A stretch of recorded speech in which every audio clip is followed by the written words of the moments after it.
Vicaire de la paroisse Saint-Paul à Paris, moi, Jacques de Graveau, jeune prêtre séculier, j'ai eu l'insigne honneur et privilège d'être appelé à assister maître François Rabelais au printemps de l'an 1553, 3 jours avant sa mort, afin de l'aider à parcourir une dernière fois les chemins pèlerins de sa vie.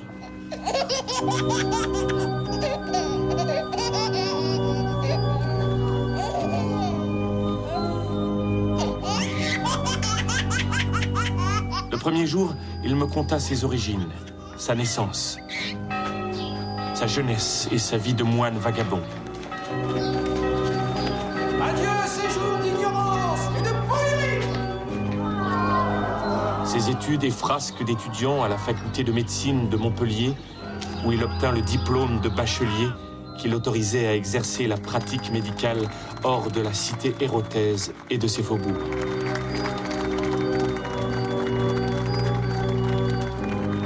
Il choisit alors de se rendre à Lyon, ville réputée pour ses bons imprimeurs. Vade et oxydé car. Vade et oxydé car.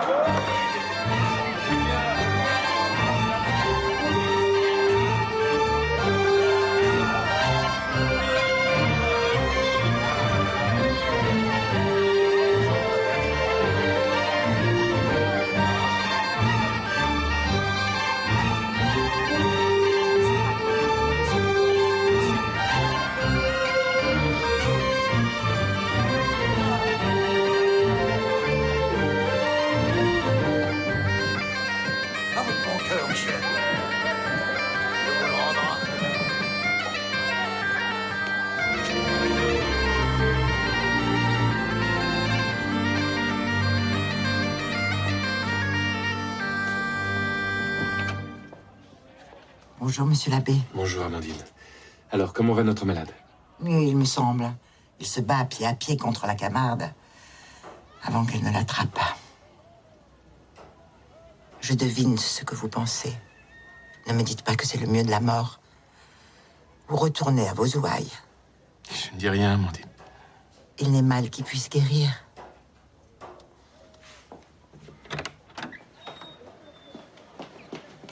Voici l'abbé, monsieur. Déjà.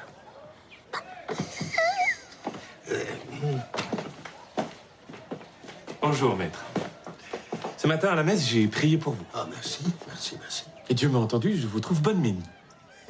La mine, je n'en souffre pas.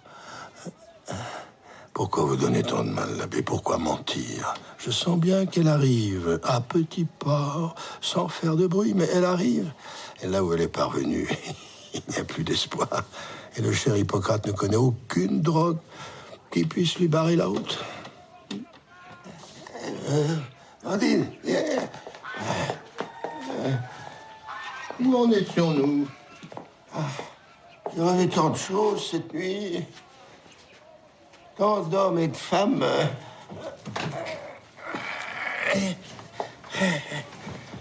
Pour la plupart devenus fantômes.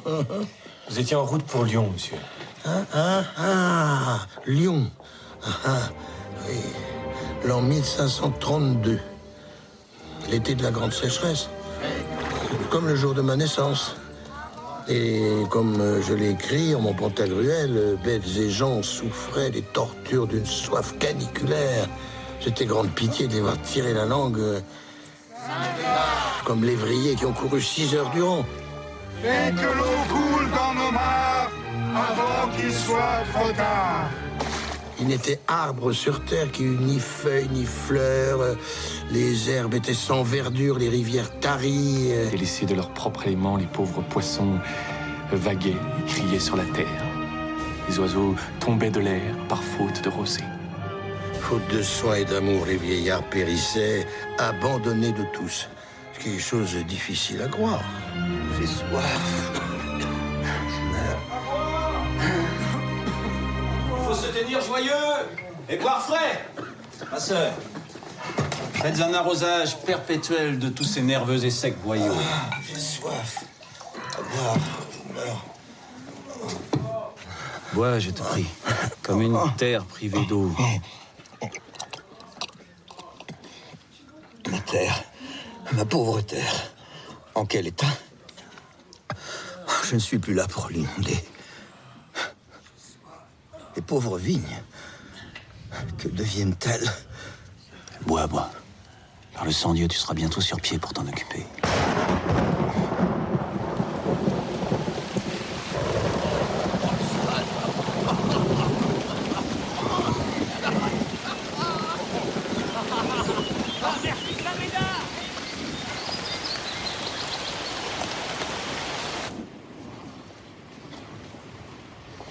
Mouillons! Voyez comme restent beaux et verts peupliers et saules. Sans répit, leurs racines s'abreuvent dans les berges humides des bords de Saône et Rhône. À propos, qui peut me résoudre cette énigme? Quel est le lieu le plus frais au monde?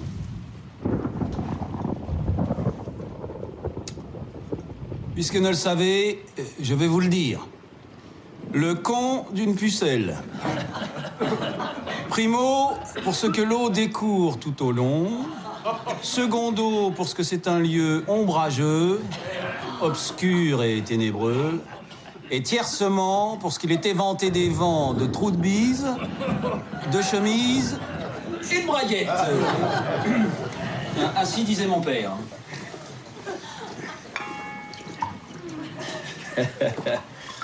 Pardon, merci. Comment se fait-il que, contrairement à vous, tous les médecins soient tristes? Mais ma sœur, dans son traité sur l'aspect du soignant, Hippocrate affirme que la seule image du médecin joyeux élève par sympathie l'esprit du patient et lui rend le goût de vivre. Et à son exemple, Galien et tous les maîtres de l'Antiquité veulent que leurs disciples soient gracieux, honnêtes en leur maintien, regard et touchement.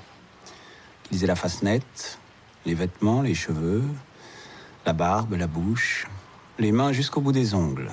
Comme s'il devait jouer dans une comédie le rôle du chevalier amoureux, prêt pour sauver sa belle à combattre ses ennemis puissants que sont mort et maladie.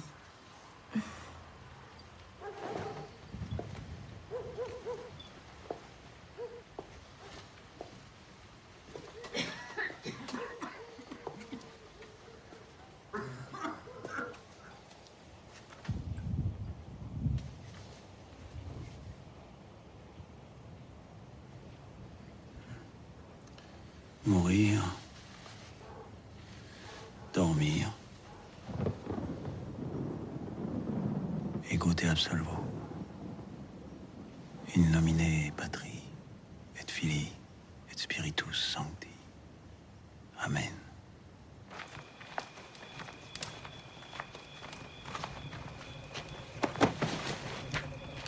Requiem, Requiem. Requiem aeternam dona eis Domine.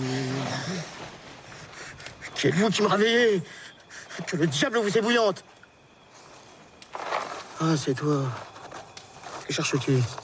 La tombe d'une femme enterrée aujourd'hui. Elle est pas ici. Il n'y a rien pour toi ce soir.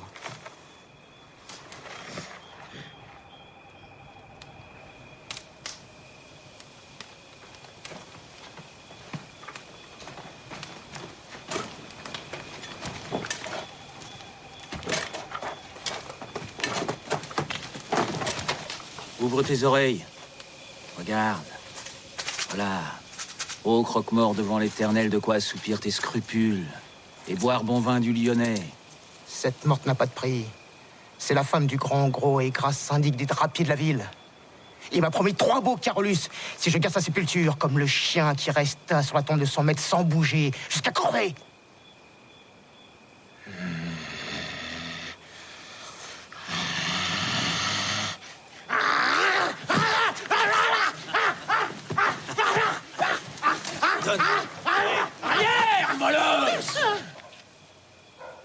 Va donc au gibet. Il s'y trouve du gibier pendu ce matin.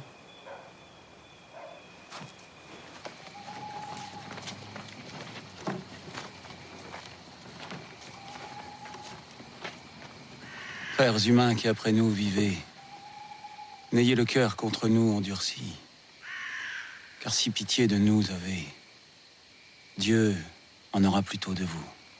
Merci. Un jour, Villon, le cœur de mes géants enflera jusqu'aux étoiles. La balade de tes pauvres pendus. À l'aide, vous autres, en voici du bien frais.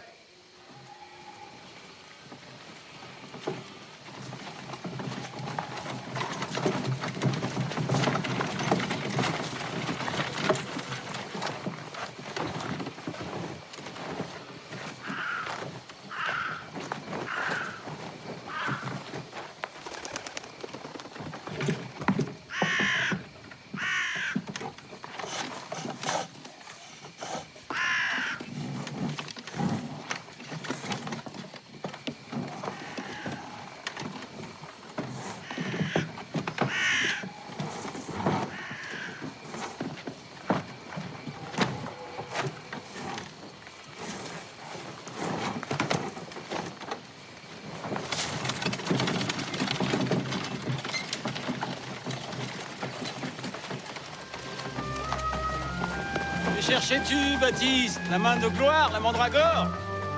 Avec la main de gloire, tu auras protection. Argent, amour, santé, fertilité.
Chers compagnons,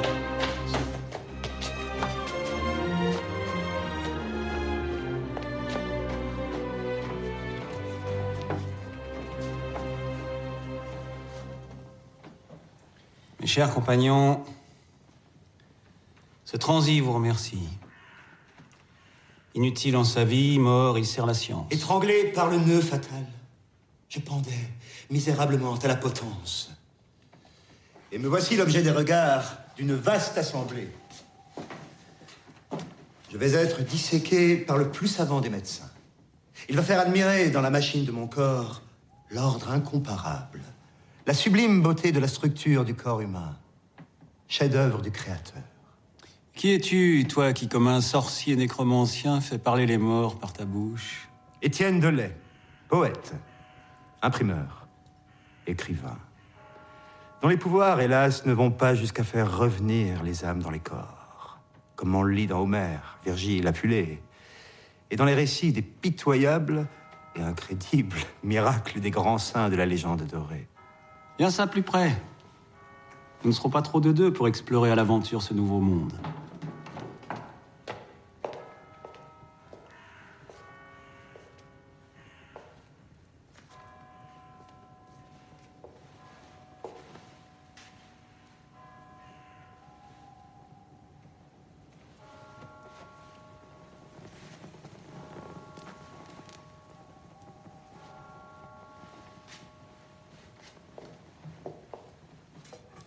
Anatomiser un homme?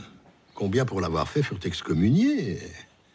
J'étais si curieux de pénétrer les secrets du cabinet de nature, du grand tout, à ce petit monde qu'est l'homme. Son anatomie, son cerveau, son esprit, son âme, surtout.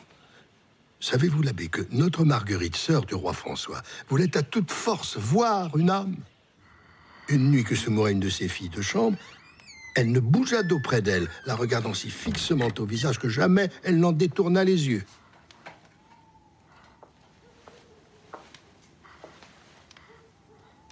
À À quoi amusez-vous tant votre regard sur cette pauvre créature moribonde? Je guette son âme. J'ai tant ouï discourir à de savants docteurs que l'âme et l'esprit sortent du corps aussitôt qu'ils trépassent. Je veux voir un oiseau, un ange, un diable, ou un petit corps, comme il y en a si souvent de figurés sur les vitraux de nos églises, s'élançant de la bouche des élus ou des condamnés. Je veux entendre quelque vent, un bruit, ou le moindre son déloger ou sortir.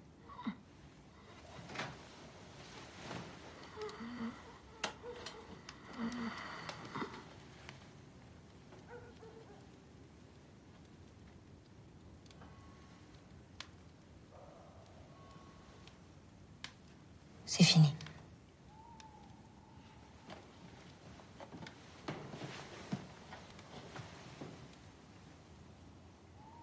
Seigneur, pourquoi n'ai-je rien vu? Pourquoi n'ai-je rien entendu? Si je n'étais bien ferme en ma foi, je ne saurais que penser de ce délogement et département du corps et de l'âme. Je veux croire ce que mon Dieu commande, sans entrer plus avant en notre curiosité.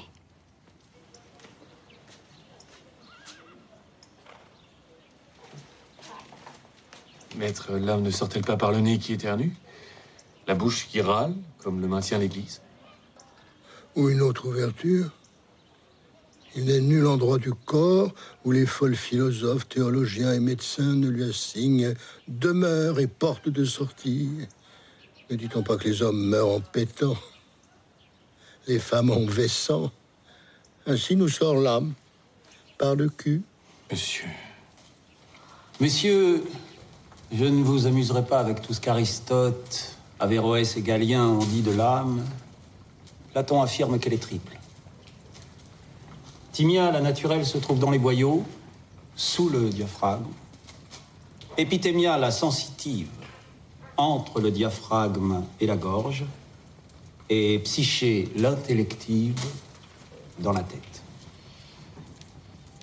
L'Église, quant à elle, tient pour vérité que l'Esprit Saint, âme du monde, descendit en Marie à la voix de l'archange par l'oreille gauche, humide et féminine, et que selon saint Jérôme, Jésus naquit comme tout homme entre le sexe et l'anus, entre l'urine et quelque chose de pire. À l'inverse de la naissance, au bout de la vie, il y a la mort. Par raison de symétrie, cherchons en ce mal couilliforme si quelque conduit ou chemin emprunté par Timia, la naturelle, partant du ventre, mène jusqu'à l'oreille droite.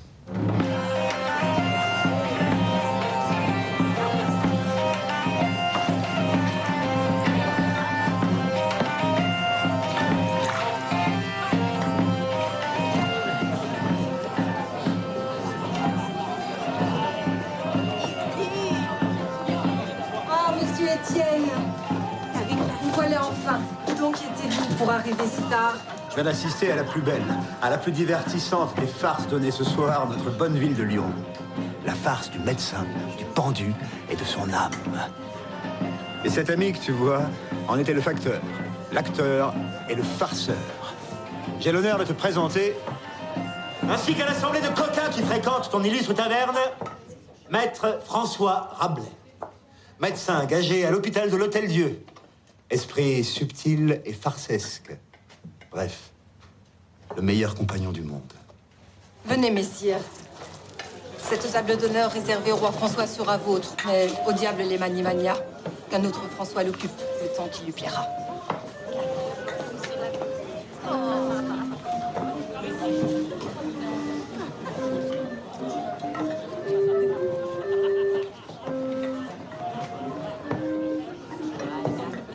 Chez la belle Adrienne, on boit vin céleste et précieux des coteaux de Villefranche. Ce parfum chassera de nos narines les puanteurs et relents de ce pauvre Maccabée.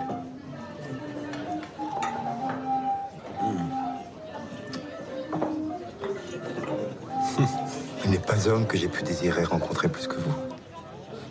D'où vient qu'à tant apprendre?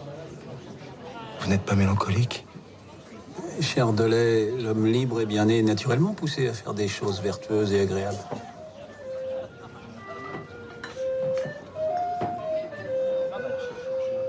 J'ai vu le loup, le renard, le lièvre. J'ai vu le loup, le renard gelé. J'ai vu le loup, le renard, le lièvre.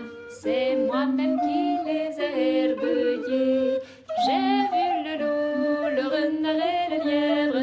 C'est moi-même qui les ai herbeuillés. J'ai vu le loup, le renard et le lièvre. J'ai vu le loup, le renard gelé. J'ai oui le loup, le renard, le lièvre. J'ai oui le loup, le renard chanté. J'ai oui le loup, le renard, le lièvre. C'est moi-même qui les ai tués. J'ai oui le loup, le renard, le lièvre. C'est moi-même qui les ai tués. J'ai oui le loup, le renard et le lièvre. J'ai oui le loup, le renard chanté. J'ai vu le loup, le renard, le lièvre. J'ai vu le loup, le renard danser. J'ai vu le loup, le renard, le lièvre. C'est moi-même qui les ai tirés. J'ai vu le loup, le renard et le lièvre. C'est moi-même qui les ai tirés. J'ai vu le loup, le renard et le lièvre. J'ai vu le loup, le renard danser.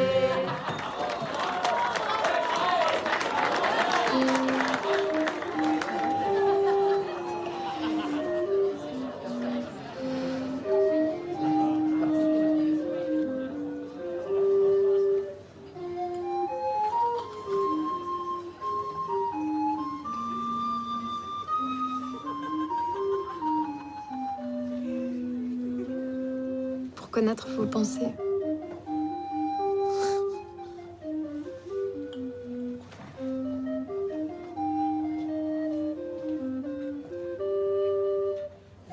Comment te nomme-t-on?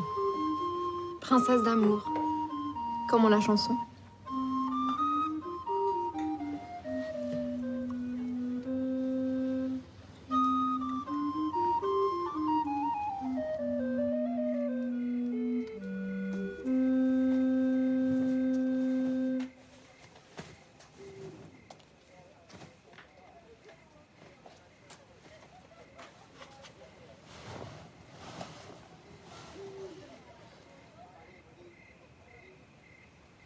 Princesse, je viens vers vous, tout chargé des maux de ce monde. Tristesse, douleur, maladie et mort. Vous seul, par votre jeunesse, beauté et pétulance, pouvez me rendre joyeux. Sain et vivant.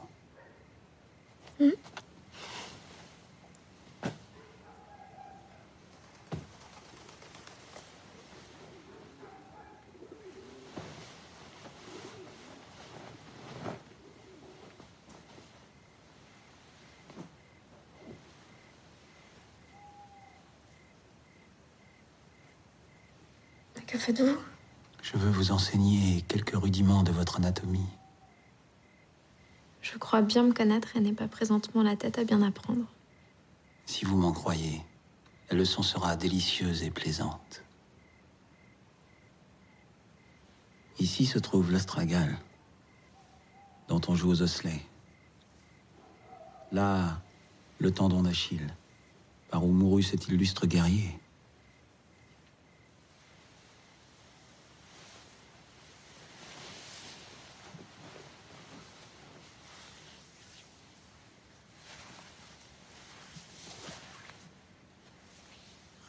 Les jumeaux, fermes et souples.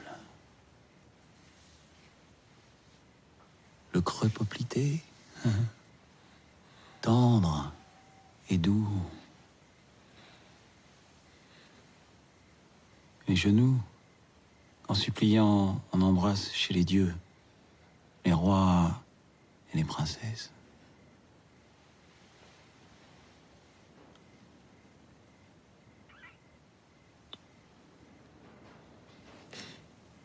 afin qu'ils aient de nous pitié. De là naquit le noble ordre de la Jarretière et sa fière devise. Honni soit qui mal y pense. Vous, monsieur, vous êtes étrange. Vous n'êtes pas comme les autres hommes.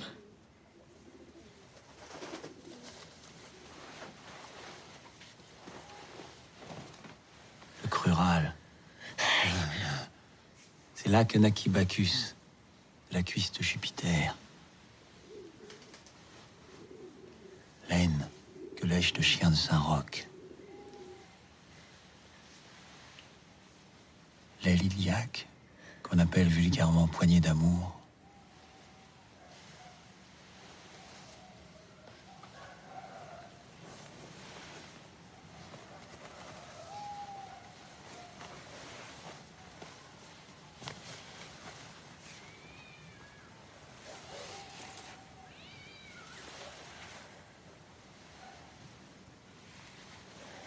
Le mamelon.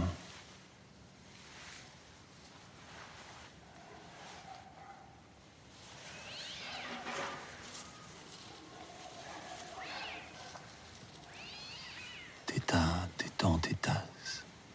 Je peux bien dire qu'il le tâte, qu'il a mis la main à la pâte.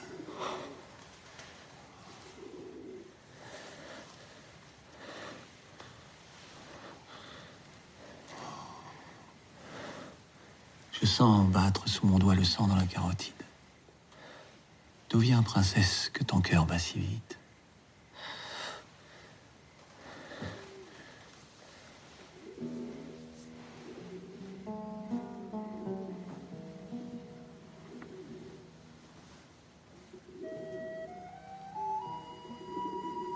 L'oreille, tout un monde. Le lobe, siège de la mémoire. L'hélix, comme un escargot. Le tympan comme un tambour.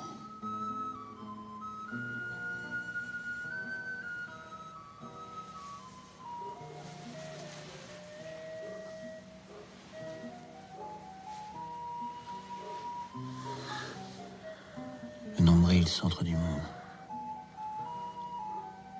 Omphalos est ici et non à Delphes.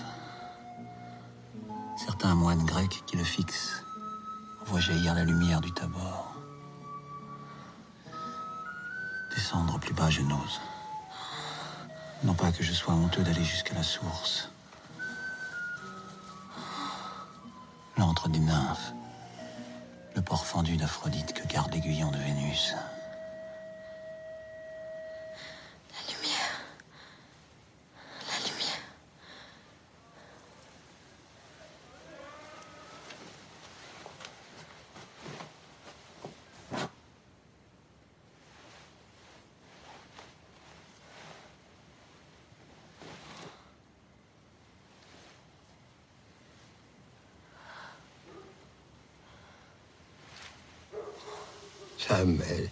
Jamais je ne prétende contentement à faire un cours d'anatomie. On oublie vite la bagatelle faite entourée de rideaux dorés, dans le lit garni de précieuses mousselines d'une grande dame qui chasse les mouches ou se cure les dents quand vous la besognez. Mais on se souvient toute une vie de la Chosette faite avec une chambrière dans un grenier sur un fagot délié entre deux draps qui sèchent. Mercredi s'en va coucher avec sa femme nouvelle, s'en va tout bêtement cacher un maillet dans la ruelle.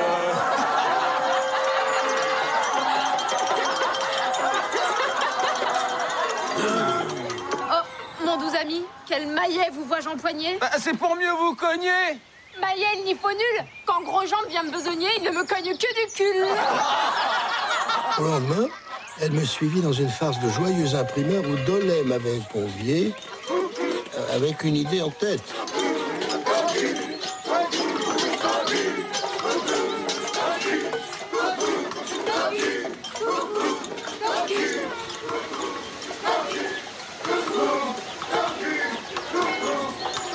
Au revoir, madame. Laissez-nous votre robe. Coucou, coucou, coucou, coucou, coucou,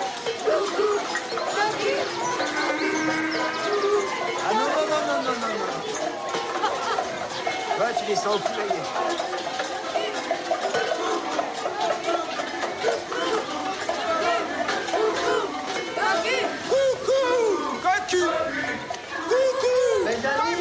Mes amis, vous m'avez figuré à rebours sur l'âne, il est juste qu'à rebours, j'interprète votre joyeuse momerie. Je suis cocu, dites-vous. C'est donc que ma femme est belle et que je suis bien traité par mes amis. Ce qui n'est pas ton cas, mon pauvre Jacquet, car ta femme est telle que celui qui la voit de jour n'a pas envie de la retrouver de nuit. Cornard, mais c'est me faire trop d'honneur.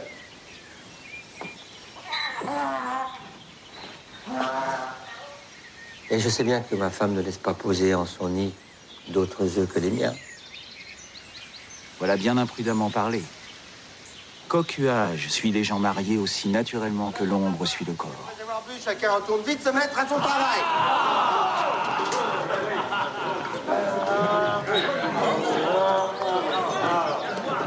Va, François.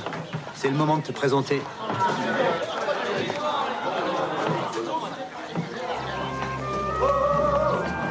Où tu vas? T'as pas compris que c'était fini?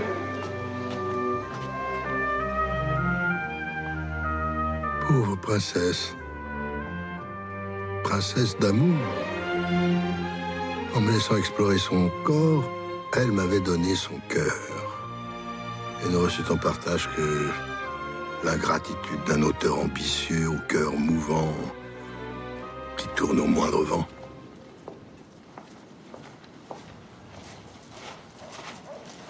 Oh, monsieur Rabelais, soyez bienvenu.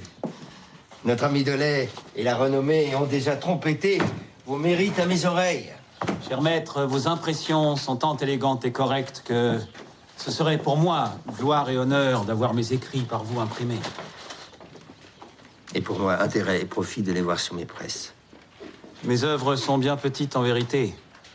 J'ai, par curiosité, préparé les textes des épîtres médicinales de Manardi et traduit les aphorismes d'Hippocrate sur un très bon manuscrit, sans ménager les notes.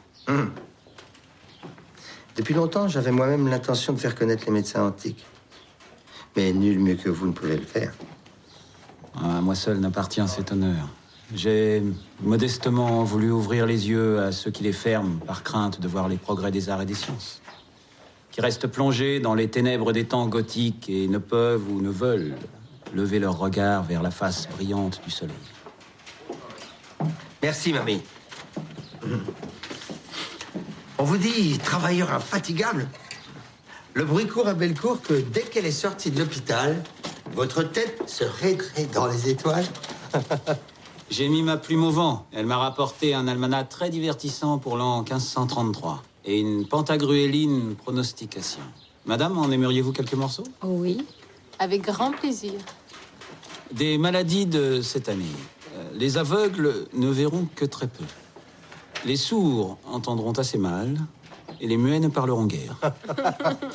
Les riches se porteront mieux que les pauvres et les sains mieux que les malades.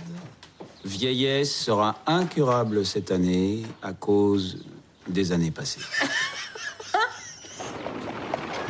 On murmure aussi sous les remparts que vous fréquentez souvent les géants. Il est vrai que j'ai dans mes cahiers une vie très horrifique du grand Gargantua et son fils Pantagruel. Ce ne sont apparemment que fariboles sans peu de perfection, mais à les fréquenter studieusement, on y trouve bien d'autres goûts et mystères. Ces papiers, je les tiens d'un certain Alcofribas Nazier. Alcofribas Nazier, dites-vous? Lui-même. Ça sent furieusement l'anagramme. Le masque n'est pas inutile par les temps qui courent. Se cachant derrière feu Alcofribas Nazier, au chapitre 8 de son livre, comment Pantagruel reçut lettre de son père Gargantua et la copie d'Icelle. L'outrecuidance diabolique du chien dont je parle profane ce gage saint et sacré de la vie éternelle, dont l'espérance, dit-il, est faite pour amuser les idiots. Non seulement il profère des blasphèmes exécrables envers notre Seigneur Jésus-Christ, et sa doctrine.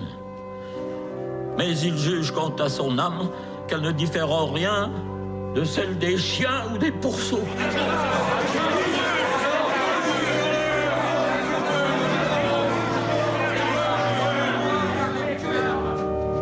Entendez ce qu'il écrit.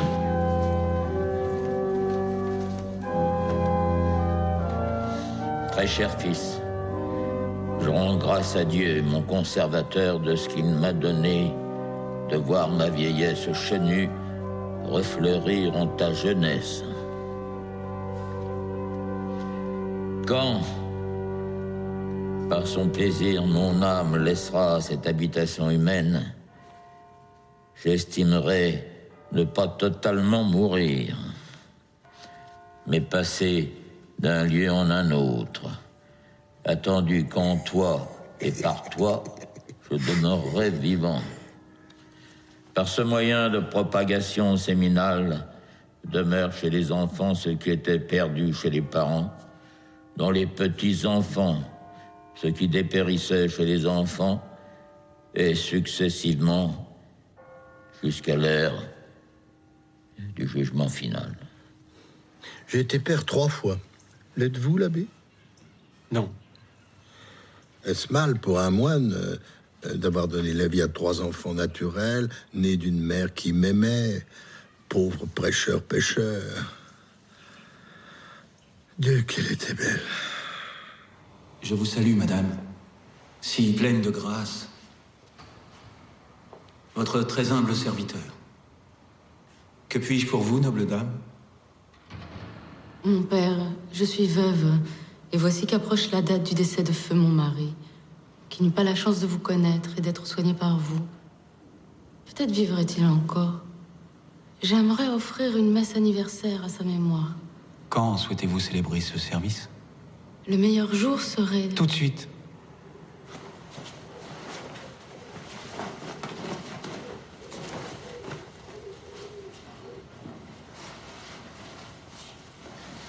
Me voici prêt.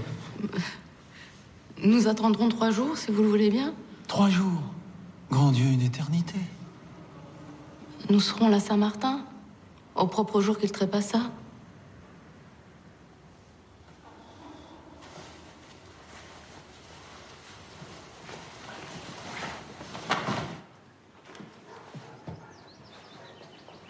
Était-ce un bon chrétien?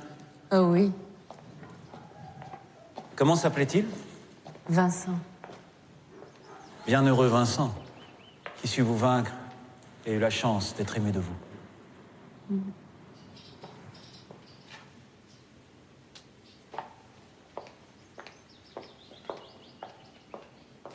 Vive Dieu, Saint-Amour!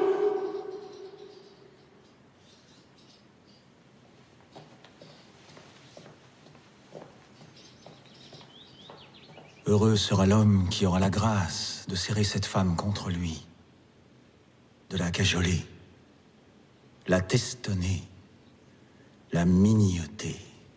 Au scandale, me direz-vous. Je pensais à Pygmalion, qui créa une statue de femme d'une telle beauté qu'il en tomba éperdument amoureux, et supplia Aphrodite de lui donner vie afin de calmer ses ardeurs. À l'inverse du sculpteur, je priais Dieu de statufier en marbre froid ma jolie veuve pour la garder en ma chambre, jusqu'à ce que mort me prenne.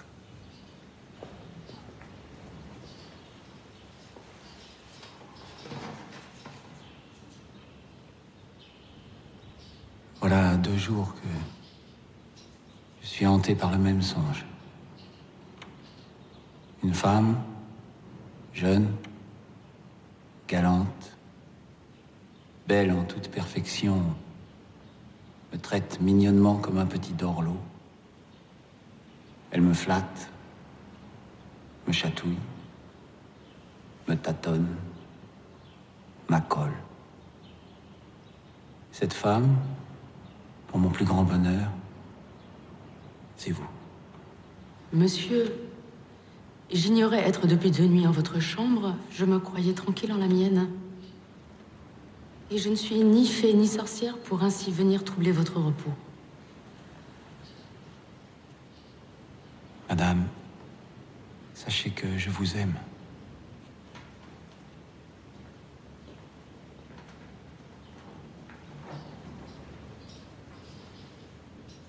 Introibo ad altare Dei. Adeum quiletificat juventutem meam. Chaque matin, j'offre à Dieu les mauvaises nuits. Les ennuis auxquels me tient l'amour de vous, dans l'espoir qu'il me soit réduit d'autant de peines du purgatoire. Encore un mot et je vous montrerai que ce n'est à moi, pauvre veuve et faible femme, que vous devez parler ainsi de déshonneur. Assurez-moi que vous prierez Dieu de me faire prendre mon mal en patience. Je le prierai surtout de mettre une autre de ses créatures sur votre chemin. Jamais, madame, jamais il n'en a créé d'aussi parfaite. Tout en vous n'est que miel, sucre et manne céleste. Si vous poursuivez encore, j'appelle le monde et vous ferez ici rouer de coups. Ne vous en donnez pas la peine. Accourez, braves gens, au secours de cette femme vertueuse importunée par un moine endiablé, un chien galeux, bête immonde. Non, vous n'êtes pas tant méchante que vous le dites, non. Ou alors je me suis bien trompé sur votre physionomie. La terre monterait aux cieux, les hauts cieux descendraient dans l'abîme, et tout l'ordre de la nature serait perverti qu'en si grande beauté et élégance comme la vôtre, il y eût une goutte de fiel et de malice. Enfin, monsieur, ne vous ai-je point demandé de ne plus tenir de telles paroles? Madame, ce serait fort utile à toute la République, délectable à vous, honnête à votre lignée et à moi nécessaire, que vous fussiez couverte de ma race. De femme, je ne saurais me passer, plus qu'un aveugle de bâton. Il faut que le virolet trotte, autrement je ne saurais vivre.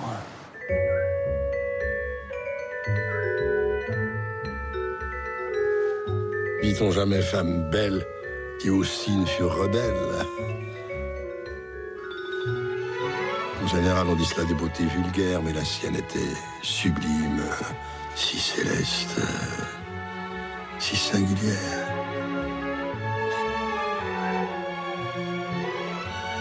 Les stratagèmes des amoureux valent ceux des plus grands capitaines.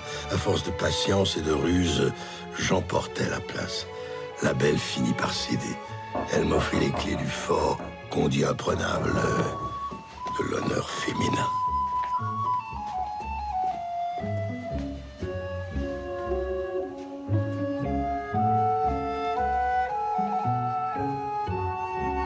Je serai votre pied.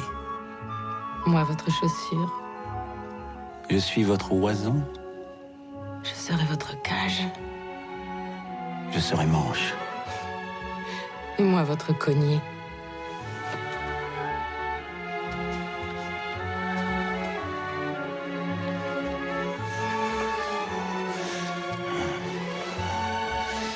Vous êtes ma muse. Et vous, ma corne. Ensemble, nous jouerons de la cornemuse. Vous mentionnerez des airs de Bretagne ou d'Écosse, des gaillardes et des basses marches.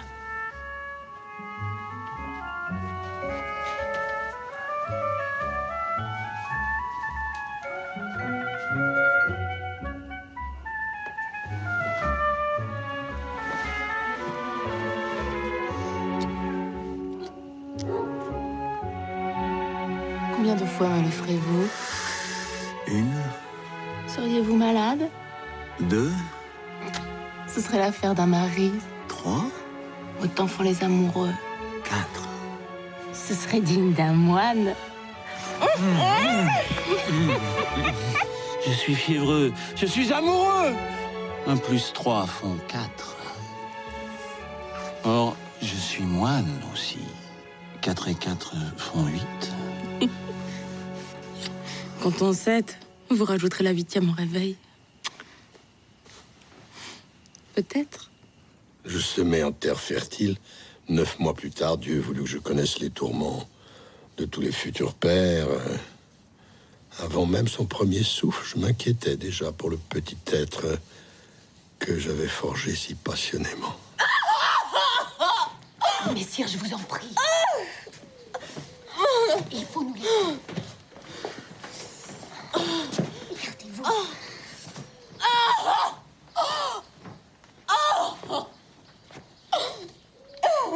Pendant que le dragon voulait l'absorber, Sainte Marguerite lui déchira la gorge à l'aide d'une croix tenue entre ses mains et elle s'extirpa, saine et sauve, du ventre de la mer. Créateur de toutes choses, entendez les supplications d'un père. Faites que tout se passe bien. Donnez à mon enfant une bonne santé, une vie de paix et le moyen d'atteindre la vie éternelle. Approchez, monsieur, mais ne soyez pas honteux. Il est de votre bord, vous ne pouvez pas le renier. Même front, même nez, mêmes oreilles et même bouche.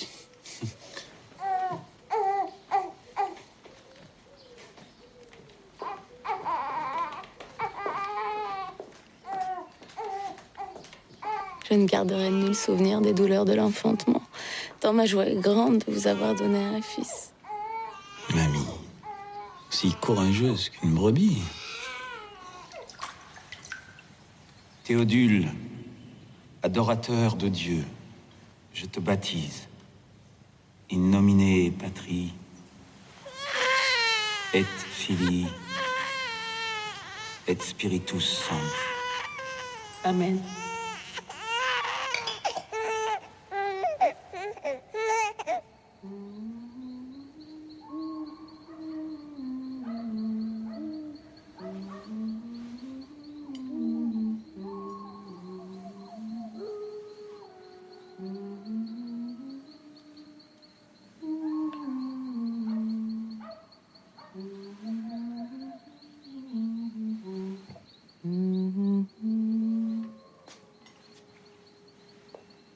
Alors, mon aimé?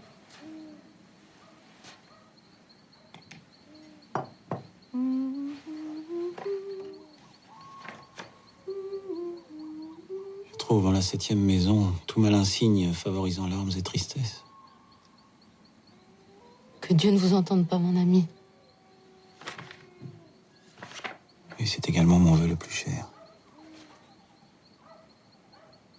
Mais en la 4e maison, la décadence de Jupiter, l'aspect tétragone de Saturne associé de Mercure me soucie. Le sachant né sous de mauvais auspices, menacé par le sinistre Saturne, je veillais sur lui, le couvais, pour lui rendre la vie douce. Loin de le cacher comme une honte, je le montrais à tout venant. Aussi mon Théodule fut-il bercé dans la pourpre, sur les genoux des cardinaux, dans les bras et sur le sein des belles dames.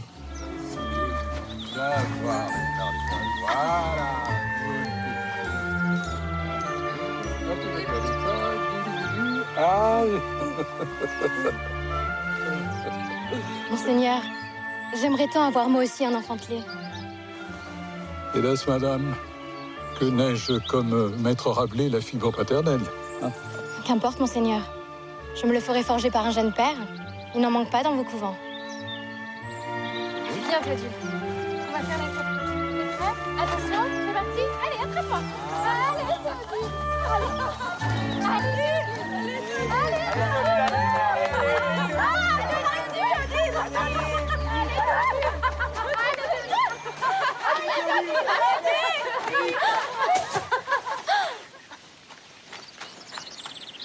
François! Vite, François!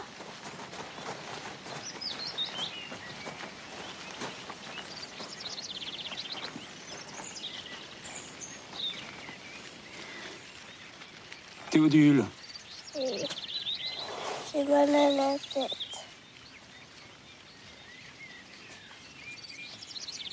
Théodule. Théodule.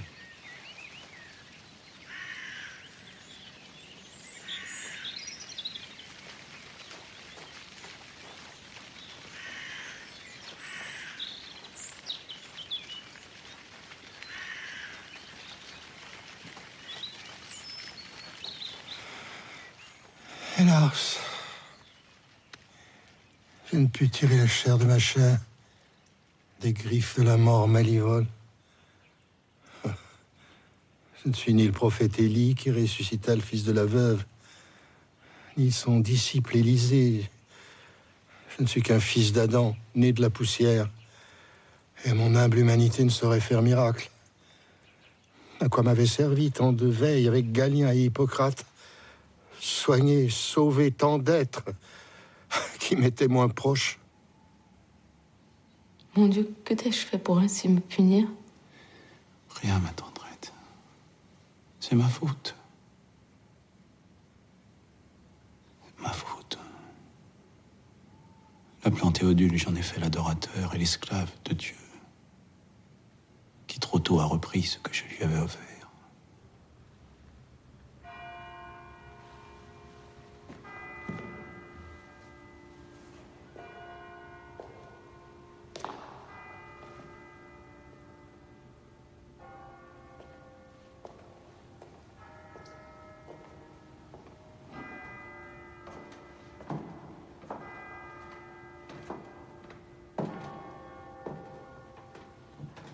Loué soit Dieu, et paix sur terre aux hommes de bonne volonté.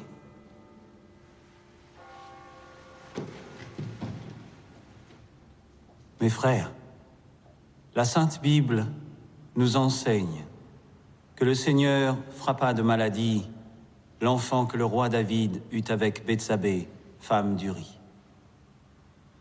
Les médecins ne sachant le guérir, David implora Dieu pour la guérison de son fils. Il se mit à jeûner, et quand il rentrait chez lui pour la nuit, il couchait par terre. Les anciens de sa maison insistaient pour le relever, il refusait. De même, il rejetait toute nourriture que les serviteurs lui présentaient. Le 7e jour, l'enfant mourut. Alors David se leva, se baigna, se parfuma, et changea de vêtements. Il demanda qu'on lui servît un repas, et il mangea. Ses serviteurs lui dirent, « Quand l'enfant vivait, tu jeûnais, pleurais, et maintenant qu'il est mort, tu te relèves et prends un repas ?» Il leur répondit, « Quand l'enfant était encore en vie, je jeûnais et pleurais, car je me disais, qui sait ? Peut-être le Seigneur aura-t-il pitié de moi, et l'enfant vivra. Maintenant qu'il est mort, pourquoi pleurerais-je? Est-ce que je peux encore le faire revenir? C'est moi qui m'en vais vers lui. Mais lui ne reviendra pas vers moi. In nomine Patri et Filii et Spiritus Sancti. Amen.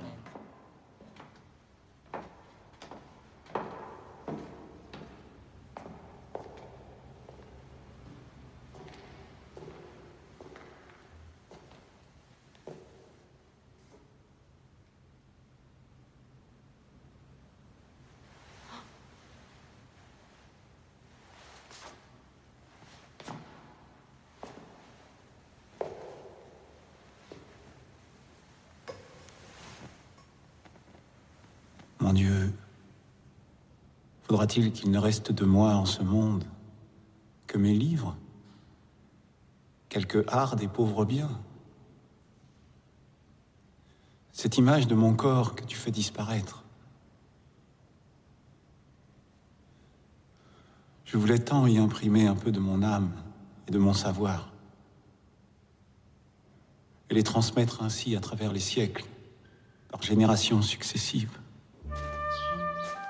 Passant, tu demandes qui repose en ce cercueil si petit. C'est un enfant. C'est le petit Théodule lui-même. Âge, forme, yeux, bouche. À la vérité, en lui, tout est petit.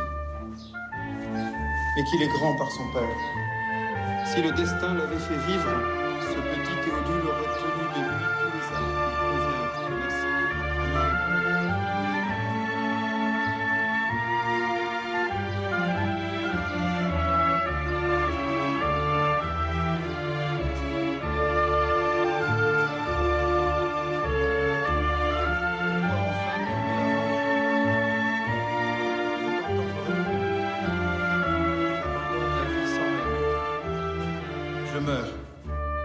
Ne pas mourir à jamais. La vie avec le Christ est la seule qui me soit précieuse. Non.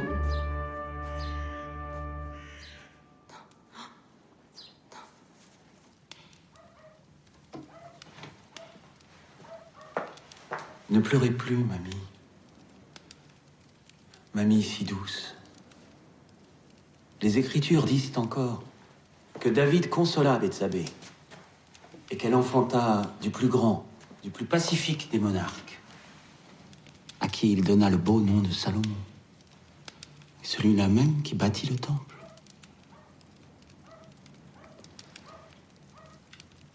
Sachez, l'abbé, qu'après ce deuil, j'étais l'heureux père de 2 autres enfants, à qui j'ai donné des noms simples et de meilleur augure. François et Junie, 2 petits bâtards que sa sainteté Paul III légitima et me permit de reconnaître. Dès lors, je me trouvais face à un Y. Et 2 routes s'ouvraient devant moi. À gauche, comme Luther et bien d'autres. Adieu, froc et cap. J'épousais la mère de mes enfants et vivais désormais en bon père, bon médecin, bon mari. Et à droite, à la grâce de Dieu, je suivais ma fatale destinée. Nulle voie médiane. Le destin pousse celui qui consent, il tire celui qui refuse. Ne pouvant perdre ma vie à la gagner, je m'engageais sur le chemin de l'aventure et de la liberté. À l'imitation des anciens philosophes qui toujours entreprenaient de grands voyages pour voir nouveaux peuples et apprendre choses nouvelles. Piqué du désir de découvrir l'Italie, je m'y rendis en bien bonne compagnie de Monseigneur Jean du Bellay. Grâce à vous, Monseigneur, et à votre prodigieuse générosité, je suis un homme comblé. Je serais ingrat de ne pas saisir toute occasion de m'acquitter envers vous par de bons offices et vous honorer comme je le dois.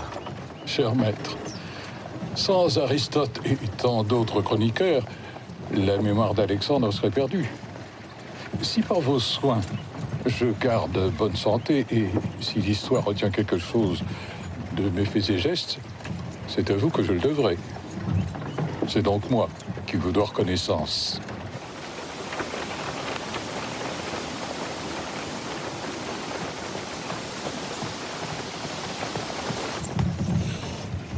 Noble compagnon, seriez-vous comme moi désireux de faire un petit arrêt?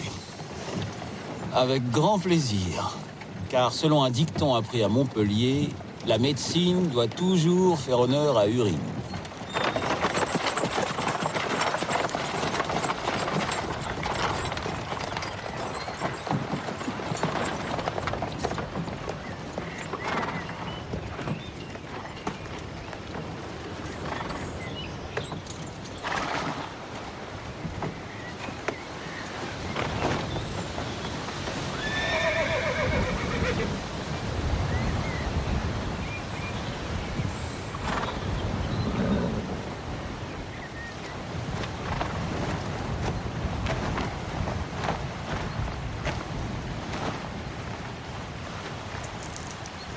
Que comptez-vous faire durant votre séjour à Rome?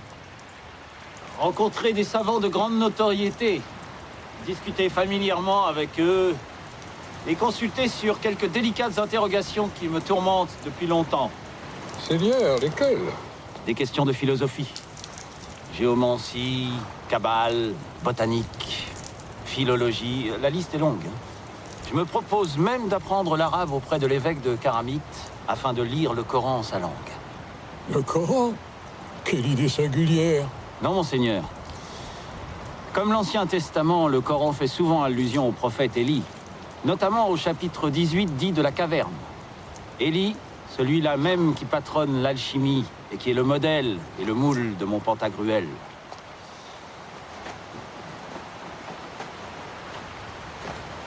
J'aimerais aussi dépeindre avec ma plume, comme avec un pinceau, la physionomie de la ville éternelle. Ainsi, à notre retour, il n'y aura aucune image de Rome que je ne puisse sortir de mes livres pour la mettre sous les yeux de nos concitoyens.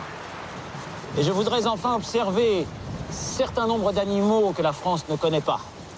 Et comme un médecin ne saurait se passer de médicaments, pas plus qu'un âne de grelot, trouver drogues et plantes qui, dit-on, abondent dans ce pays. Tous mes souhaits ne furent exaucés.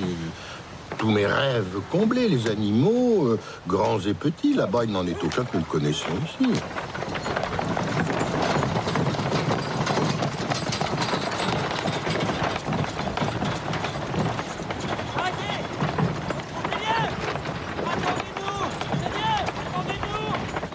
On va souvent chercher ailleurs ce qu'on a à portée de main. J'ai vu un platane.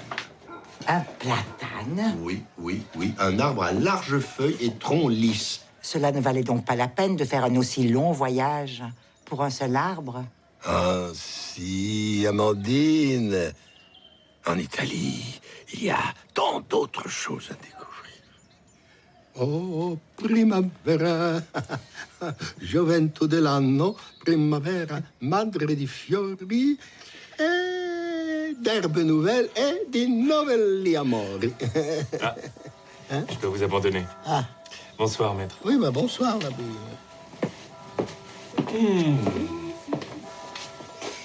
Ça sent bon. Merci. J'ai fait une soupe de fèves avec une pointe de lard jaune et un os de viande salée. Vous voulez une assiette? Je ne demanderai pas mieux, Amandine, mais entendez la cloche. Je dois officier à Vêpres. Dommage. À demain. À demain.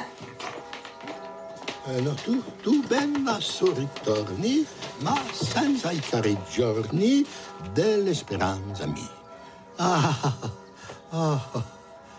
S'il n'y avait pas tous ces souvenirs, toutes ces images. Durant ma vie, j'ai sillonné maints chemins. Chemins de terre qui cheminent comme des êtres vivants. Chemins errants, chemins passants.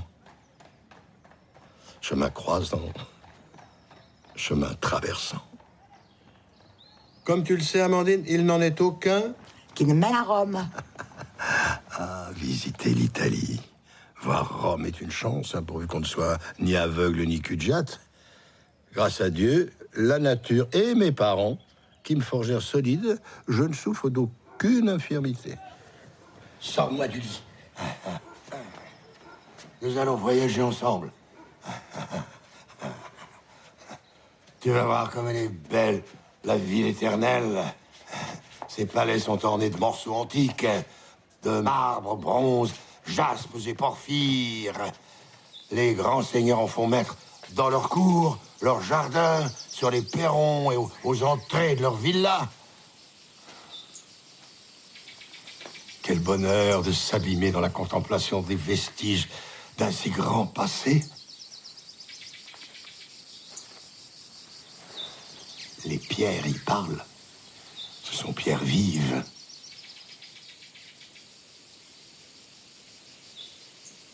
Écoute l'histoire comme a narré celle-ci.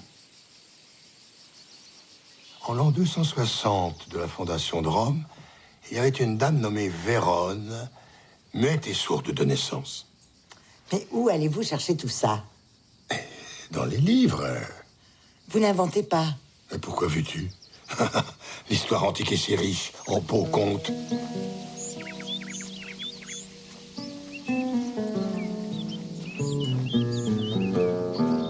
Un jour que Vérone se promenait sur le mont Coelion, elle croisa un jeune homme galant, joyeux et de bonne mine. Celui-ci lui demanda, avec force geste, comment font les Italiens, si elle n'a pas croisé des sénateurs sur son chemin. Les gestes sont parfois trompeurs. Vérone comprit tout autre chose. Car le sexe fragile croit toujours qu'on l'invite aux jolis petits jeux de pouces savants. Perpétuellement, vous autres hommes, dites du mal des pauvres femmes. Mais je ne disais pas pour toi, Amandine. Tu ne penses plus à la Chosette. Si? Monsieur François. Ne rougis pas. Il y a sur les désirs des femmes mûres maintes épigrammes de Catulle, Horace et Ovide. Je t'en parlerai un jour. Ça, non. Je n'y apprendrai rien que Dame Nature ne m'enseigne.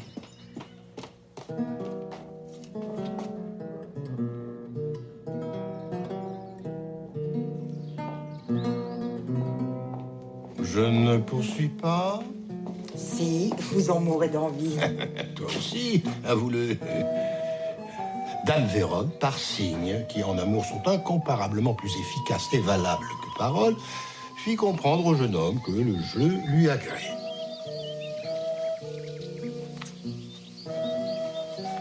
Elle l'emmena en sa maison où, sans dire mot, ils firent bruit de cultis. si grand, si long, si beau que dans les cieux, dieux et déesses s'en émerveillèrent et éclatèrent de rire comme des mouches. Ainsi, les seuls signes mènent tout droit à amour, jouissance, plaisir et dilection, alors que les mots tant écrits que parlés nous égarent, que de malheur, de guerre, de dissension sont nés de paroles mal comprises qui, si elles avaient été remplacées par de simples gestes, comme s'embrasser ou se serrer la main, eussent garanti paix, concorde et amitié. Voilà ce qu'en silence m'ont dit les pierres de Rome.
Je sais que ça t'amuserait. Sans cœur.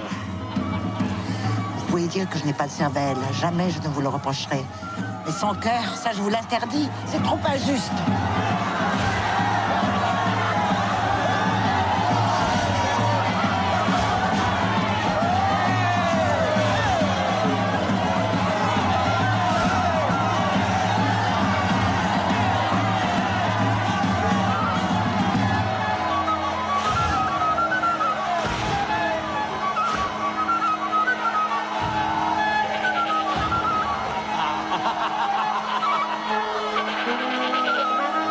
Je sais enfin d'où provient ce masque hideux où la poussière fait son nid. Apporte-le-moi, veux-tu?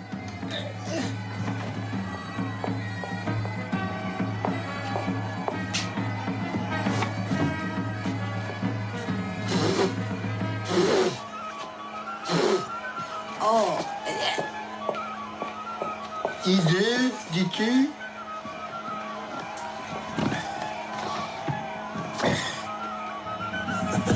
Vois comme il me fait bien.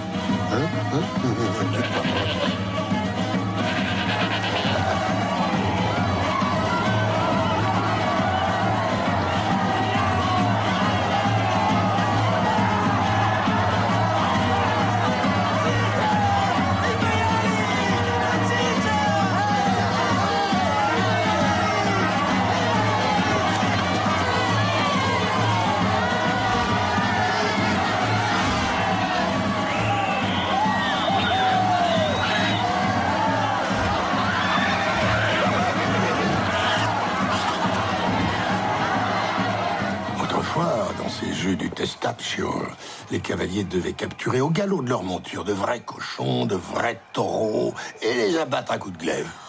Mais quels barbares, ces Italiens. Ceci gentil, un pourceau. Amandine, que n'es-tu pas pesse? Pourquoi? Et très Saint-Père, grand amateur d'andouilles, soucieux comme toi de sauver la race porcine, avait par bulle express interdit de massacrer les animaux quelques années auparavant. Ah, le bon pape. Merci, merci, sa sainteté, d'avoir sauvé les compagnons de Saint-Antoine.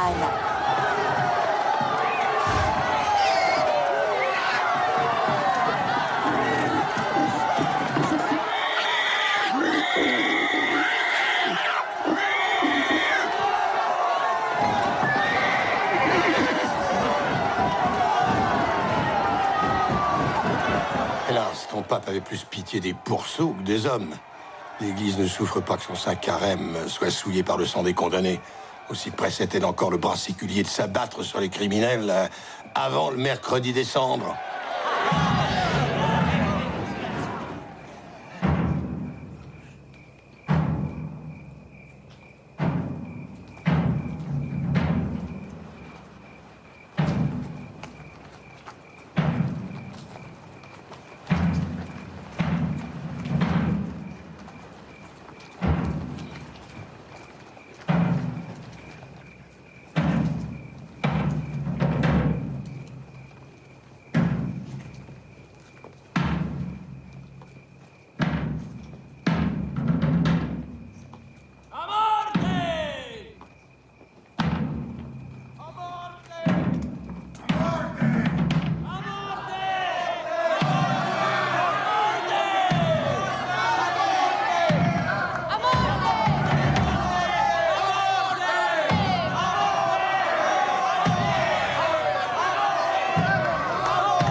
Quelle joie, quel réconfort de perdre sa tête.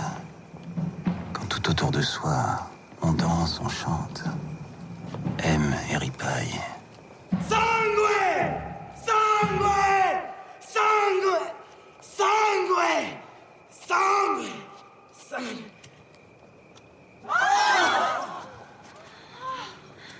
Piaggio è morto! Piaggio è morto! Piaggio è morto! È morto Carnevale!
C'est ainsi que tous les ans, à Rome, meurt la joie la nuit du Mardi Gras.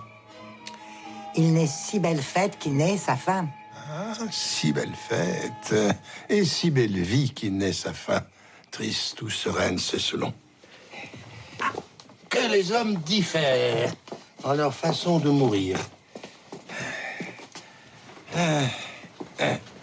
En étant vu, comme médecin à l'hôpital...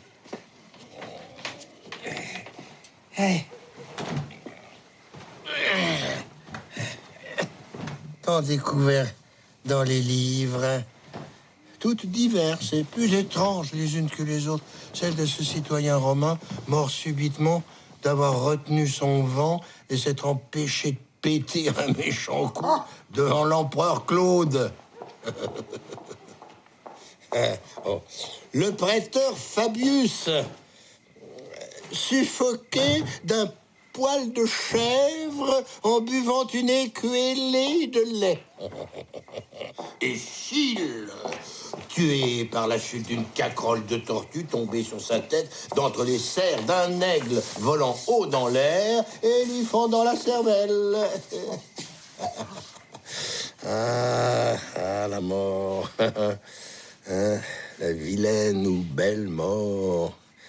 Je me suis si souvent moqué d'elle, dans l'espoir qu'elle m'oublierait.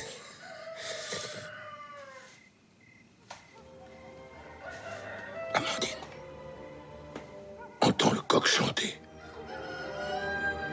Voici qu'elle se souvient de moi. Ferme porte et fenêtre. Empêche-la d'entrer. Vite, vite, vite. Retourne mon lit.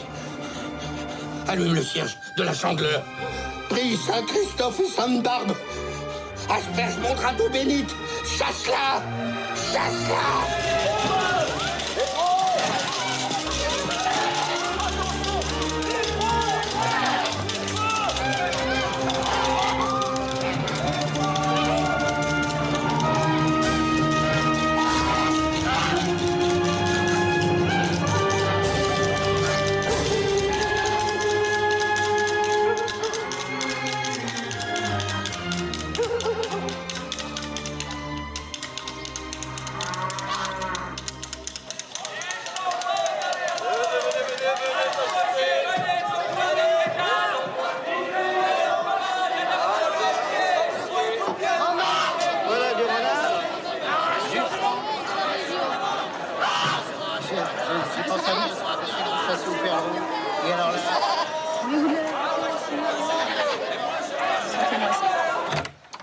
Bonjour, monsieur l'abbé. Bonjour, Amandine.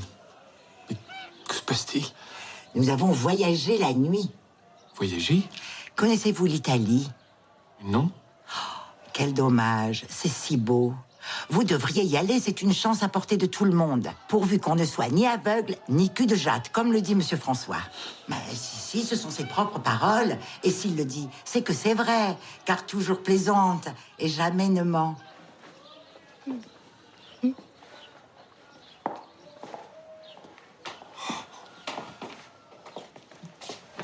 Remettez-vous, l'abbé. Ne faites pas pareil grimace. Avec ma bonne Mandine, nous essayons de lui barrer la route. Allez à la fenêtre et dites-moi ce que raconte le ciel.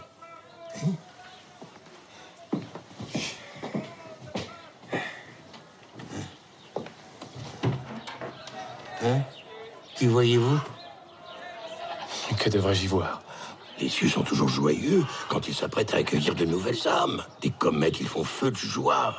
Lançant des météores, ils préviennent les humains que dans peu de temps, ces âmes vénérables laisseront et leur corps et la terre.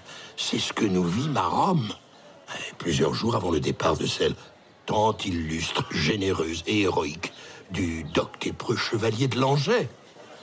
Sans doute, votre âme n'est-elle pas ni vénérable, ni tant illustre, ni héroïque? Les cieux sont vides, on ne peut plus désert. Je ne vois aucun arc dressé, je n'entends nulle trompette annoncer votre entrée triomphale au royaume des saints. Mais pourquoi soudain espérez-vous mourir en philosophe, monsieur Rabelais? Pensez-vous que les étoiles, les comètes, les planètes participent de la mort d'un chrétien? C'est la sortir du giron de notre sainte Église qui condamne la prédestination astrologique. Ne suis-je ici pour vous y maintenir? Philosophe ou chrétien, je ne sais laquelle des deux est la meilleure façon de tirer sa révérence. Il est vrai que comme tout homme qui respire, à mourir, je manque un peu d'expérience.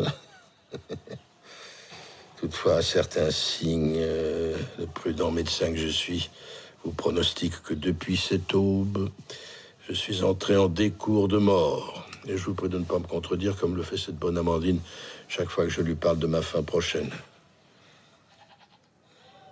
La nuit fut-elle bonne, l'abbé? Fort bonne. J'ai dormi profondément, sans ne mal faire ni mal dire. Fîtes-vous des songes?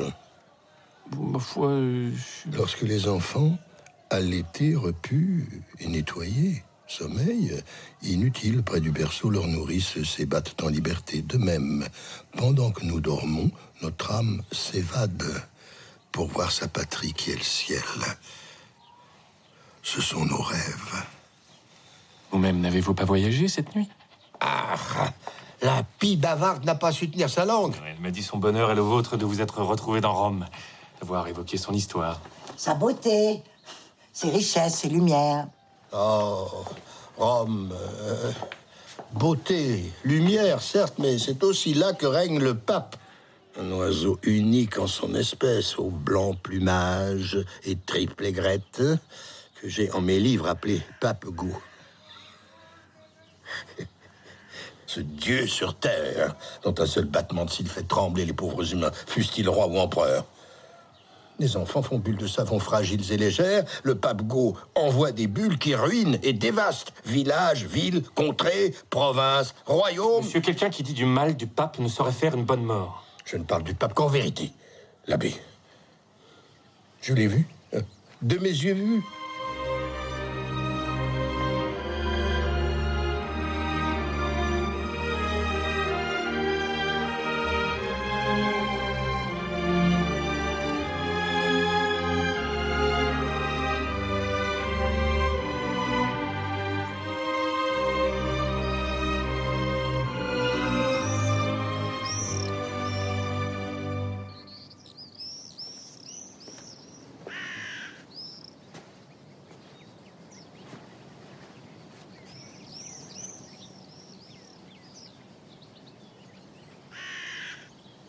Très Saint-Père, je me confesse avoir déserté la vie religieuse, vagabondé à travers le siècle, et vous supplie d'avoir l'immense bonté de m'accorder votre bénédiction pleine et entière. La permission de reprendre l'habit de Saint-Benoît, rentrer dans un monastère du même ordre où l'on voudra bien me recevoir, et avec la permission de mes supérieurs, d'exercer partout l'art de la médecine, de le pratiquer dans les limites imposées canoniquement aux religieux, jusqu'à l'application du fer et du feu exclusivement, par seule humanité et sans aucun espoir de lucre. Voulant avoir égard à votre zèle pour la religion, la science et la littérature, à l'honnêteté de votre vie et de vos mœurs, à tous les mérites et vertus qui vous recommandent, le très Saint-Père vous pardonne. Ego te absolvo. In nomine Patris, et Spiritus Sancti.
Maître, vous voici enfin libéré de vos persécuteurs. Grâce vous en soit rendue, monseigneur. Si vous n'étiez intervenu auprès du Saint-Père, la calomnie de ceux qui m'accusent de mortelle hérésie, les cannibales, misanthropes, ennemis du rire, sont si atroces et déraisonnables que je m'apprêtais à renoncer à mes études et mes écrits. N'y aurait-il pas pour vous avantage et profit à venir à mon abbaye et château de Saint-Maur? C'est un paradis de salubrité, aménité, sérénité, commodité, de délices et tous honnêtes plaisirs d'agriculture et de vie rustique. Avec grande joie, monseigneur. Auparavant, j'aimerais, si vous m'en donnez la permission, passer voir François et Junie, mes enfants, en la bonne ville de Lyon où ils vivent avec leur mère. Certes, ces deux petits n'ont jamais pris en mon cœur la place de Théodule dont vous fîtes connaissance et qui mourut trop tôt. Il restera pour moi comme la brebis perdue de l'Évangile. Chaque jour, je ne peux m'empêcher de penser à lui. Quel homme, s'il a 100 brebis et qu'il en perd une, ne laisse pas les 99 autres dans le désert pour aller après celle qu'il a perdue jusqu'à ce qu'il la retrouve. Souvent, j'erre partout le ciel à sa recherche. Mais où est paradis? Où sont enfer, purgatoire et les limbes où l'on relègue les enfants sans baptême? J'ai longuement cherché sans réponse. Aussi, ai-je moi-même dressé les plans d'un Éden sur terre. Au cœur de la France, sur les rives de Loire, à 2 lieues de ma forêt de Port-Huon. Thélème? L'abbaye de Thélème. Un bâtiment 100 fois plus magnifique que ne sont Bonnivet, Chambord ou Chantilly. Un jardin de plaisance avec en son milieu un beau labyrinthe, dans les allées duquel j'espère croiser en rêve mon Théodule, le voir grandir en liberté, beauté et sagesse. Tant de fois la nuit, il se présente. Et tant de fois, il s'évanouit dans les brumes de l'aube. Que d'effroyables réveils.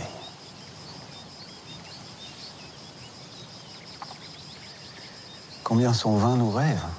Je maintiens, l'abbé, que la terre où nous vivons est le vrai paradis. Cette terre où Dieu, notre Créateur, nous invite à festoyer et faire bonne chère. Monsieur, vous égarez de nouveau. Que de fois m'a-t-on reproché mon fait ce que voudra, qui alléchait les forces du mal. Pourtant, l'abbé, il n'y a point de règle plus sévère, plus difficile à observer. Hélas, monsieur, voilà encore hors du chemin de notre Sainte Église. Merci. Marchand d'oubli! Marchand d'oubli! Marchand d'oubli! Ah, quels braves gens, hein? Ils doivent grelotter par cette froidure de l'aube. Amandine, je veux que mes biens aillent aux pauvres. À quel couvent, monsieur? Que tu parles de couvent? Jamais. N'as-tu pas assez de gueux et de miséreux dans le quartier Saint-Paul? Marchand d'oubli!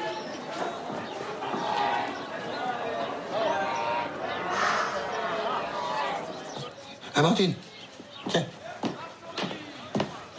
Tiens, jette-lui ma pelisse. Ah, le pauvre diable est plus couvert de trous que de pièces. La jeter, mais comment? Comment? Par la fenêtre, par des...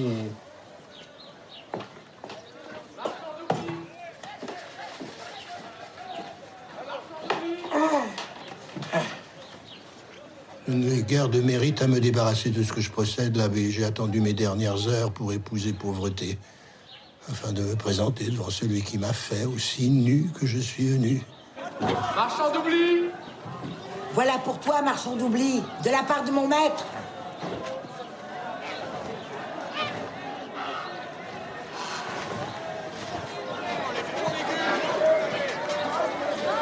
Marchand d'oubli! Mais d'où te vient ce manteau, gros Jean? Du ciel, maître Rabelais des ménages. Tente ta chance. Un savetier mal chaussé iront mes belles bottes de voyage en cuir de loup. Je n'aurai que peu d'occasion d'éperonner là où je vais. Garde-dessous! Voici de belles bottes!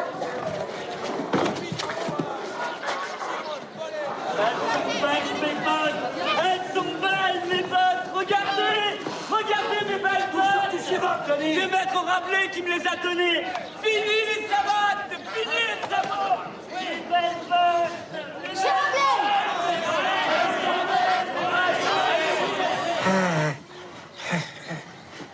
On va alors aussi la vaisselle et le linge. Mais monsieur, vous dépensez tout. Non, Amandine. J'épargne. J'épargne les notaires. Leurs papiers, leur encre, leurs parchemins. Les haines des héritiers. Leurs procès, leurs querelles pour une culotte, un bout de terre, une assiette. Que 2 ayants droit préfèrent casser en 2 comme l'enfant du jugement de Salomon. Oui, oui. J'épargne tout cela.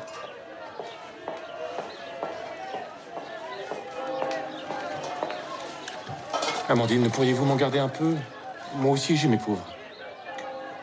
Qui donne aux pauvres, donne à Dieu. Mais qui donne à l'Église, risque fort que d'un flot de richesse ne parviennent aux miséreux que de vagues ruisselets. Continue, Amandine, continue.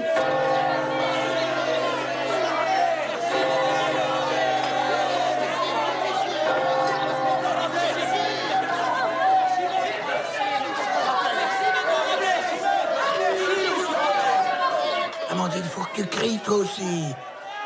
Vive Monsieur Rabelais! Plus haut! Plus haut! Vive Monsieur Rabelais! En sol, en ut, en mi.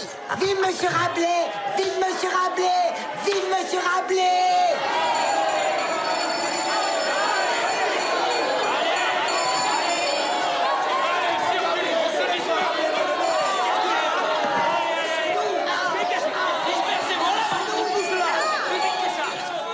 Monsieur le guet.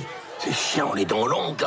Ils arrivent toujours quand il y a bon morceau à happer. Mais il n'y a plus rien pour eux. Si, si.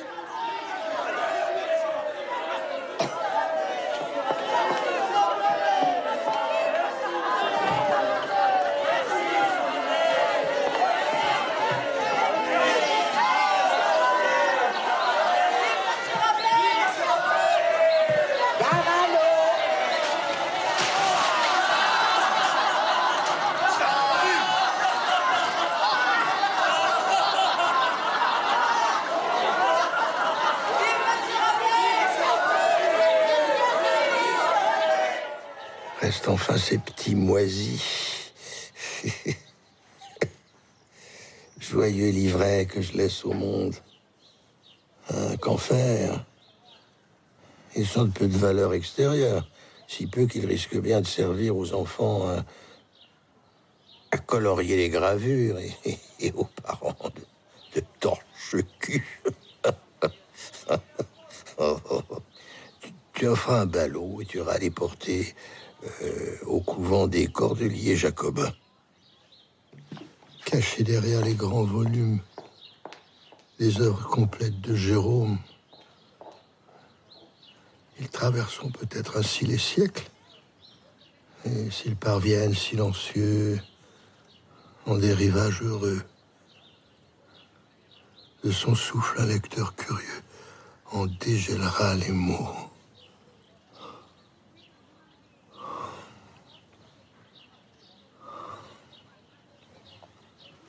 J'ai soif, la vie. Grand soif.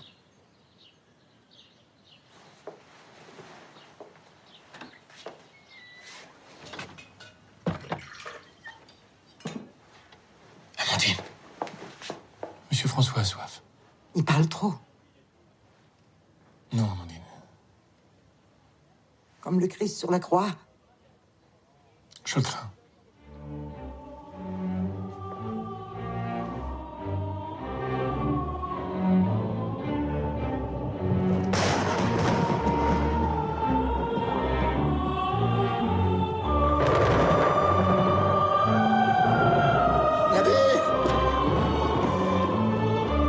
Oui, monsieur.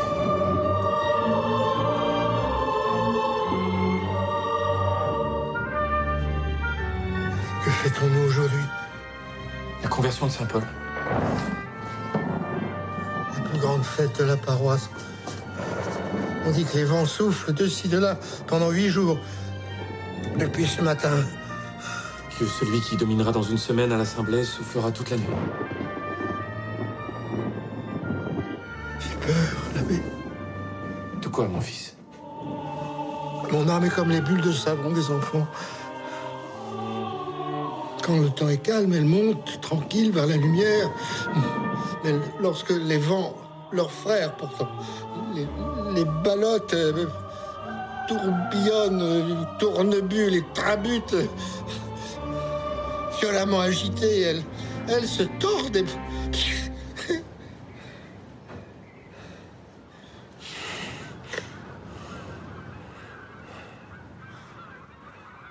En printemps, par chance, les grands vols triangulaires des oies sauvages, dans leur migration, mon âme ira rejoindre mes géants et mes géantes, là-bas, au bord de la mer, aux bornes posées en l'extrémité de notre monde, le mont Saint-Michel et le rocher de Tomblaine.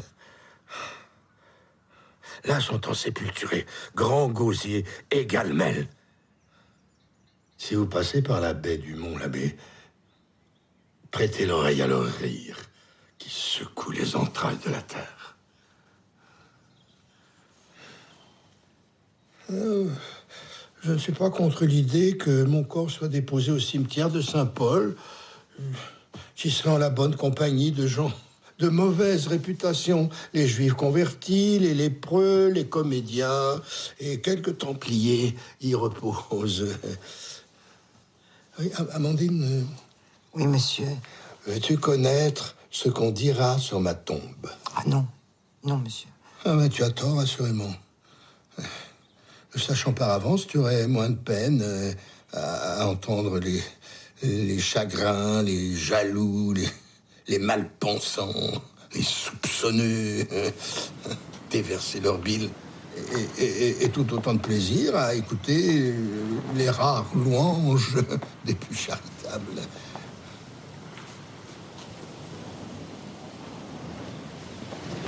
Prête ton oreille droite, Amandine. Écoute ce que dira ce jeune fat, ce flagorneur, ce courtisan de Ronsard. Si d'un mort qui pourri repose, nature engendre quelque chose. Et si la génération se fait de la corruption, une vigne prendra naissance de l'estomac et de la panse du bon Rabelais qui buvait toujours cependant qu'il vivait. Jamais le soleil ne l'a vu, tant fut-il matin qu'il n'eût bu, et jamais au soir la nuit noire, tant fut tard ne l'a vu sans boire. Car altéré, sans nul séjour, le galant buvait nuit et jour. Mais quand l'ardente canicule ramenait la saison qui brûle, Dominus troussait les bras et se couchait tout plat à bas, sur la jonchée entre les tasses, et parmi des écuelles grasses, sans nulle honte se touillant, allait dans le vin barbouillant, comme une grenouille en sa fange, puis ivre chantait la louange de son ami, le bon Bacchus. Chacun me peindra à sa manière, m'enrôlera sous sa bannière. L'un m'affublera d'un froc, l'autre me coiffera d'une barrette. Je serai luthérien, vaudois, calviniste, athée, évangéliste, épicurien. Surtout beaucoup se signeront à mon seul nom, comme pour chasser le démon. Ne m'ont-ils pas soupçonné, à cause de mon nom Rabelais, Rabielésus, d'être atteint de rage? Disait mieux celui qui, en hébreu, me désignait comme le maître du rire, Rabilès. Pluton, Rabelais reçoit, afin que toi qui es le roi de ceux qui ne rient jamais, tu es un rieur désormais.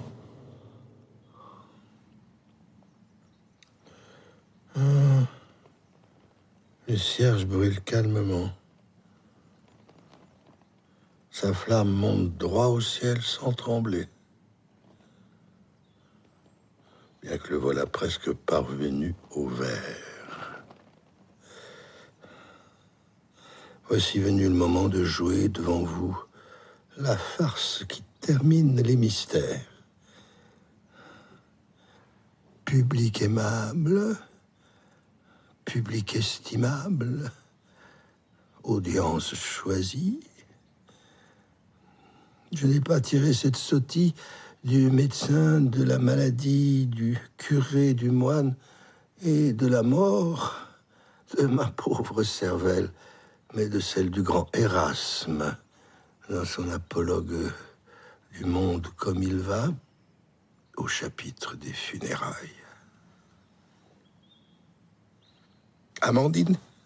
Oui, monsieur. Apporte mon silène.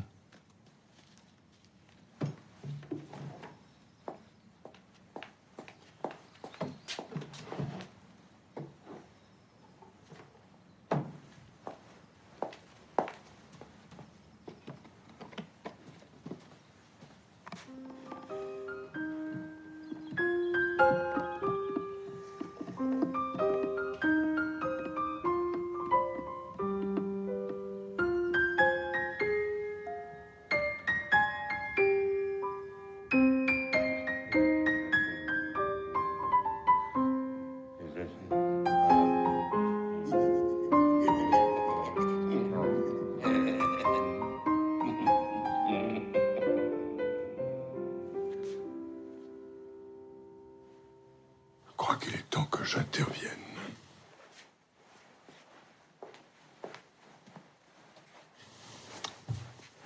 J'ai trouvé dans Hippocrate que ce malade mourra dans 3 heures.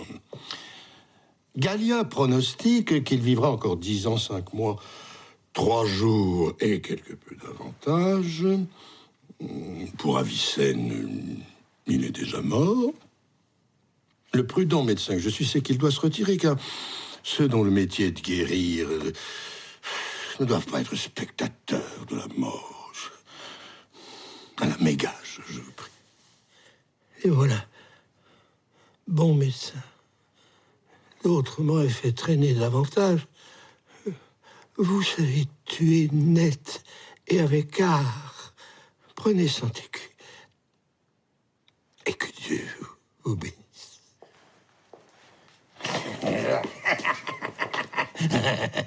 Bien ça, truand. Je suis Vérole, le mal dont il te faudra mourir. Je te tiens par la gorge, car je suis Vérole d'Enrounon.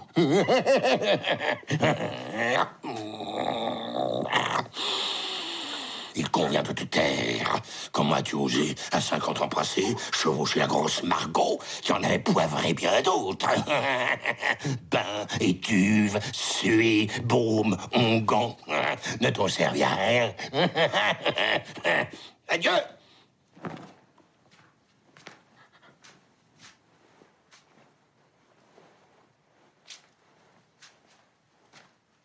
Frère François, ami de notre ordre, mourir ainsi vêtu est sûr d'aller droit au ciel.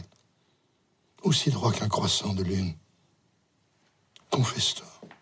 Comment? Anne, tout juste devant garder les porcs. Oses-tu bien venir sur mes terres, in parrossiam mea, et dans mon ecclésia, sont tous gangolfous de Sacro Bosco. Va trimballer tes cloches en ton monastère de Pouillerie. Cet homme m'appartient. Moi seul, par écrit épiscopal, cardinal et papal, peut le confesser. L'extrême onctionné, l'Eucharistie et l'ensépulturé. En un coin de mon cimetière où ne pissent ni les chiens, ni ceux qui se soulagent à la sortie des messes.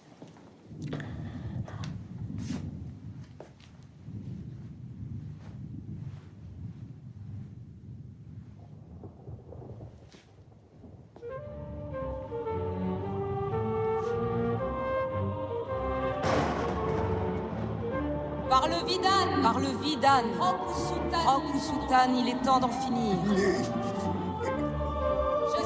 Je suis la mort.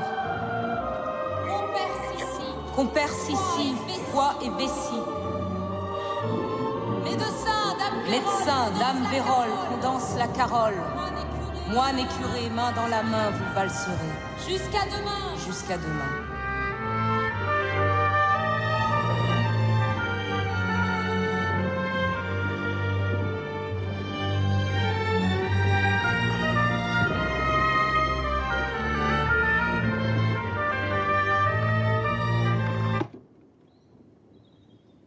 Voilà, j'ai été tout cela.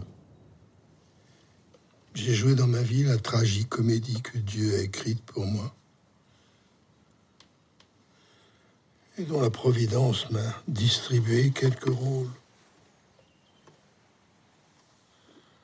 Il n'y a plus désormais ni farce, ni masque, ni jeu. Me voici seul avec elle.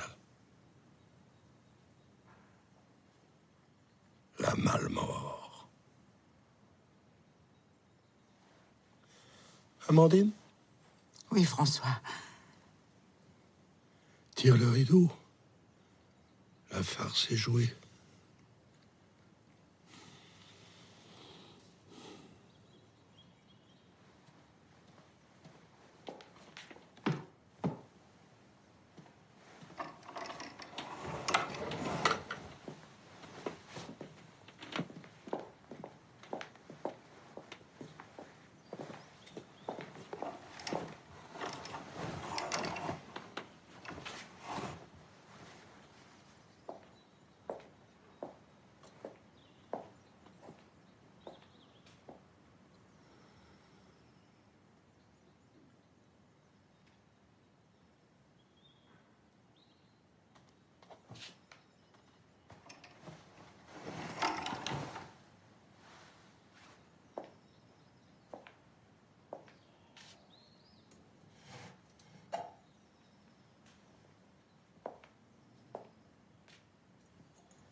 Ha ha ha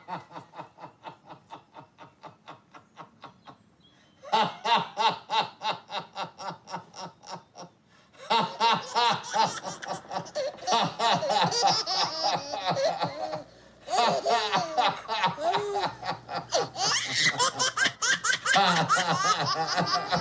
ha!